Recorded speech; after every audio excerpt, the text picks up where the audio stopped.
Joining us now for World Brief and the review of some of the headlines of today's newspapers from around the world is Adefemi Akinsanya. Adefemi, good morning. Good morning. By the way, thank you for the salami yesterday. Oh, you're welcome. I forgot to mention it. You're welcome. The cut was so big. You're very, and very well special. fried also. Yes. The frying of salami has special expertise. It has. It's an Some art. people will be managing groundnut oil, but some people, they will be so generous, even from the first bite. You know that some effort was put into this. They were not managing. This is true. It was Thank delicious. you. Thank you very You're much. most welcome. You know me, I have to make sure I fulfill my what? My obligation. You did. My implications even, I said the word those wrong. implications. But you're most welcome. Happy came Saturday to correct. everybody celebrating. Let me tell you what's happening around the world. Now, 3 days of mourning have been declared in Austria, and a nationwide minute silence will be held after a school shooting in which 10 people were killed and 12 others were injured. Now, police say of the 10 killed, 7 were pupils. Now, the 21-year-old gunman, a former student who did not graduate from the school and was not known to police before the attack, did take his own life in a school bathroom shortly after the attack. Now, the incident took place in the city of Gratz, which is in the northwest of Austria, where local residents did hold a candlelight vigil on Tuesday night for the victims. Now, the gun attack is the deadliest in the country's recent history. Now, flags on the Hofburg Palace in Vienna, where the president, Alexander Van der Bellen, has his office, they will fly at half-mast. Now, the school where the attack took place will remain closed until further notice. That's according to Austria's education minister. To the Middle East now, where Israel says that it has deported Swedish campaigner Greta Thunberg a day after the Gaza-bound aid boat she and 11 other people were on was intercepted by Israeli forces in the Mediterranean Sea. Now, Thunberg departed Tel Aviv on Tuesday morning on a flight to France after she agreed to be deported. Upon arriving at the airport in Paris, Thunberg accused Israel of illegally kidnapping her and other activists on the boat while they were in international waters. Let's take a listen. International waters, we were illegally attacked and kidnapped by Israel and taken against our will to Israel, where we were detained, and then some of us deported, some are still there. What were the conditions for you over the last few hours? They were absolutely nothing compared to what people are going through in Palestine, especially Gaza right now. This is yet another international a violation of international rights, adding to the list of countless of such, especially towards Palestinians, that Israel are committing. Well, France said that 5 of the 6 French citizens detained alongside Greta had refused to sign their deportation orders and would now be subject to judicial proceedings, so they stay in the custody of Israel. Now, the vessel was intercepted early on Monday while the activists tried to deliver a symbolic amount of aid to Gaza in defiance of Israel's maritime blockade and highlight the humanitarian crisis there. The Israeli Foreign Ministry has dismissed this boat and this effort as a selfie yacht. But yeah, there was also conversation about how Greta Thunberg was a better choice for this type of issue. Had it been someone else, perhaps had it been someone from a Muslim majority country, someone of color, perhaps that could have distorted the narrative. But it does seem as though she's not happy to have been deported, but she did agree to be deported, while the other people who were part of the collective, they remain in Israel's custody. The 11 activists, extremely bold of her, yes. I have to say, and I think a very innovative way of protesting. Dangerous as well. I'm glad that they're in good health and there was no harm done to them, because I think that was the biggest concern, is that are they going to fire at this? Are they going to fire at them? Are they going to attack them in any way? And in the meantime, it seems that Israel continues to be isolated, as Britain, Norway, Canada, and Australia, I believe, has placed sanctions on the security minister. That's Ben-Gvir, and the other minister as well. What was his name? Their names are always a little bit confusing for me. Bezalel Smotrich. Yes. Yeah. I want to focus on the issue in Austria, though, because Gratz is a place close to my heart. So we used to go to Gratz almost on a yearly basis.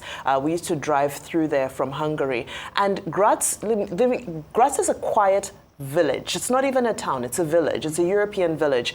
And I remember there was a time that my dad, he had this wallet that had our passports, all the money, credit cards and everything. He went to buy shoes somewhere. Yeah. And as he was trying on the shoes, he put the wallet down and he forgot it there. 2 hours later, he realized that he'd forgotten his wallet somewhere. Anyway, we went back there. We found it. Nobody had touched it. It hadn't been tampered with in any way. And this is just to paint a picture of how peaceful, quiet, and uneventful a town like Gratz is. So to hear this type of incident is hugely shocking, hugely alarming. I can't imagine what it feels like for the residents of this town who are literally just used to a quiet life where nothing ever happens. It highlights that there's a lot of issues around. I know that there aren't any links to anything terror related or anything. For now, they're saying it's a mental health issue, but again, it now begs the question, we're now asking questions, what is happening in the world? What is happening with our young people, our young men?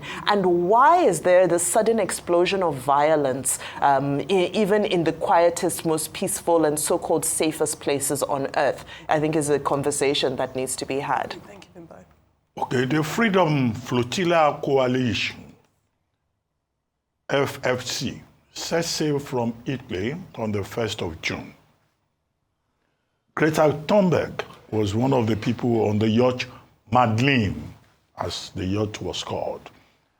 And they had other people on that vessel, people from Turkey, from Brazil, from Italy, from Spain, from France, a coalition of people who said, in solidarity with the people of Gaza, they were going to deliver symbolic aid in form of baby formula and medicines, and they set sail. Now, when they got to the Mediterranean Sea, 185 kilometers west of Gaza, they were intercepted by the Israeli military and taken to Ashdod, a port in Israel, and then, of course, detained at the Tel Aviv Ben Gurion International Airport to be deported. Now, some of them said they would not agree to be deported. Greta Thunberg agreed to be deported. 6 of the French nationals who are on board are still there. What will happen is that judicial proceedings will be commenced against them, and the court, the Israeli court, will probably order their deportation. Now, as the mission succeeded, the mission on Madeleine, the vessel, as the FFC succeeded, I think in my reckoning, they have succeeded. Because all they wanted to do was to have this symbolic gesture to remind the world that a genocide is happening in Gaza and that Israel is violating international law by blocking humanitarian aid to the people of Gaza. 2.1 million of them, 54,797 having been killed since the commencement of hostilities in October 2023. And the US continues to support Israel. Israel continues to defy all international laws, treaties, and conventions by the genocide in Gaza. It resumed hostilities on March 18 after 11 weeks ceasefire, but it has been blocking delivery of humanitarian aid to the people of Gaza since March the 2nd. And now what Israel has done is to set up what they call Gaza Humanitarian Foundation, which is supported by the US, but not supported by either the UN or other aid agencies, because it looks like some kind of hypocritical, pretentious attempt to say access will be given for aid. The people of Gaza have no medicine, they have no water, they have no food, and they are facing a catastrophic level of hunger and deprivation. And that's why I think Greta Thunberg and her colleagues, they've succeeded in drawing international attention afresh to the crisis between Israel and Gaza, the people of Gaza. Don't let us even mention Hamas. It's the people who are not directly part of the conflict, persons who are hard to combat, they are the ones who are suffering most. And I think that the international community should see this latest protest as a wake-up call. Agreed. Now, as for the tragedy in Austria, consider the deadliest in the history of that country. People yesterday had a vigil at the city center. The president, President Wallen, in Vienna, had to fly the flag at half-mast, and we're told that 12 persons are still injured, receiving treatment, and that the entire community of Gratz is in mourning because, as Bimbai, daughter of a diplomat who has been in that community before, has pointed out, this is a shock of their lives because something like that had not happened. The shooter, the 21-year-old person, we were told eventually locked himself up in the bathroom in the school grounds and killed himself. He had attended that school in Gratz, a secondary school, northwest of Gratz, but he didn't graduate. But investigators are trying to find out what the motive is. Yes. They have established that he probably has no, outside support, used a shotgun and a pistol, but whatever it is, any form of hate, any form of act of terror remains condemnable, whether committed by an individual or by a group. Agreed. 3 days of mourning have been declared in the whole of Austria, but of course it remains a tragedy because the families that have lost their loved ones, the memory of that tragedy, the shock of it, the frustration of it will live with them forever. And there will be a culture of fear. A school is supposed to be a safe place, whether in Gratz or in Maiduguri in Nigeria. But when a place of study, a school of learning, is turned into a killing ground, it's the entire humanity that is put in a fearful situation. Thank you very much, Dr. Rubin. Thank you, Vimbai, for your great submission to the World Brief. Let's take a look at some newspaper headlines. As ever, we begin with This Day, and it is a politics-heavy newspaper review today. Now, This Day does report that President Tinubu has told his Minister of the FCT, Sam Amuka, to ignore busybodies and bystanders, and that he commends him as a transformational leader. Now, that's as the Daily Independent headline says that PDP leaders have been mocking Wike and other PDP stakeholders for reaffirming Senator Samuel Ayamu as substantive National Secretary. Meanwhile, on the Vanguard, leaders in the PDP, which Minister Wike belongs to, are divided over his proposition for a southern presidency. Now, shifting focus to Simple Bara now, and the New Telegraph has River State faction of the APC telling the embattled governor that his visit to President Tinubu will not save him. Essentially, there's still belief that Fubara has not yet settled the dispute with the suspended River State House members.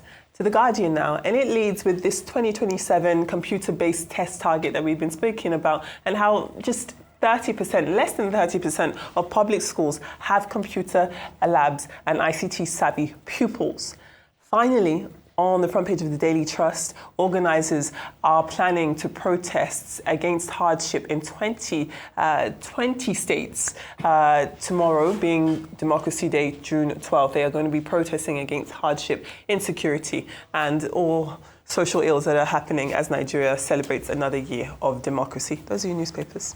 All right, two major things for me. The first being the commissioning of the now Bola Tinubu International Conference Center. Yes. And, the praise around the Minister of the FCT. Yes. For me, the key takeaway was during his speech, the Minister of the FCT spoke about how there was another politician who had been in charge of that center, so to speak, prior to him. And he had almost frustrated the process to try and renew the place. They say that when the president went to visit, it was in a deplorable state. I think he said, the quote was, "Have we sunk this low?" when he saw the condition in that what's supposed to be a conferencing center that hosts the likes of, ECOWAS parliaments and so forth. So to see that it has been renewed, rehabilitated, renovated, looking brand new, I think is fantastic. But just a reminder of, some of the rot within the system is that somebody would have the intention to try and renovate these places, keep these places looking good, and somebody would frustrate that and say, no, if the contract is not coming to me or if I'm not part of this process. And it's so unfortunate that that's what governance currently looks like. There was the other issue around, I hope people will pay to use it, which is another reflection of society, which is that, if you're friends with the minister, you'll now call and say, my daughter is getting married, my whatever is getting married. married. And we just need to realize that this is not in the public good. It's not in the good of if you look at some of our, especially our infrastructure, a lot of it gets dilapidated. It doesn't get maintained. But it's the system, it's the government system and those close to those in power who use it, run it down, and then don't maintain it. So I thought that was a big one. Unfortunately, no time to touch on the schools. But 30% ICT in schools, less than 30% is very alarming. Okay, this is a subject that I will comment upon more extensively on Friday, which is the relocation. But two stories in this day today draw my attention to it, which is the back page column by my in-law, KK, Kaude Komalafe, titled Uncle Sam, the Nonagerian. And also a story in the inside pages talking about Tunji Bello, who is the DG of the FCCPC, also celebrating Uncle Sam. Uncle Sam, in this instance, is not the American Uncle Sam. He's the uncle of every Nigerian journalist, Mr. Sam Amuka, who was born 13 June 1935. On Friday, 13 June, the literary and the journalistic community in Nigeria will be celebrating his 90th birthday. Now, KK and Tunji Bello have taken the lead by celebrating him from today. In fact, he's a man who deserves to be celebrated for a whole month, for the rest of the year. He's the oldest living practicing journalist in Nigeria today. He has been in this profession for over 50 years. It is not for nothing that he's considered an icon, a legend, a doyen, and a father of the contemporary generation of journalists. Co-founder of Punch newspaper with Oluwaboderi. When they fell out in 1983, he established Vanguard newspapers. And Vanguard newspaper remains, one of the leading newspapers in this country today. Now, he used to write a column in Daily Times where it was called Sad Sam. His column was called Sad Sam. But Sad Sam, at 90, can look back and say he's Happy Sam, because in the course of his career, he has produced generations of younger men and women who look up to his example in the profession. And I think the good thing about people like Uncle Sam, and also Aremo Segun Oshoba, and also Akogun Tola Adeniyi, Mr. Rieku, Dana Gbese, Mr. Mohammed, is that, look, as a younger journalist, you look around, you see these people in their 70s, in their 80s, in their 90s, they are still practicing. So this is a profession, and I think we are privileged to have examples like Uncle Sam, that, look, you can be in this profession till your walking stick fails you. Doesn't matter what other people say. We don't like this person's traits. We don't like this person's style. They are wasting their time, because this is a job you can do until your walking stick fails you. And people like Uncle Sam, show that this is truly a noble profession and a distinguished profession. You can't count the number of governments that he has seen. Governments come and go. We will be here. We will talk. We will write. And we will follow the example of, the icons of this profession who remain committed. Uncle Sam's life is about commitment. It's about diligence. It's about innovation. And we congratulate him on his 90th birthday. There will be more to say on Friday. We will be here. Thank you very much. Always a pleasure. Always a pleasure. That's a lovely tribute. Adefemi, thank you so much. Problem it's always a pleasure to go through the world brief and newspaper review.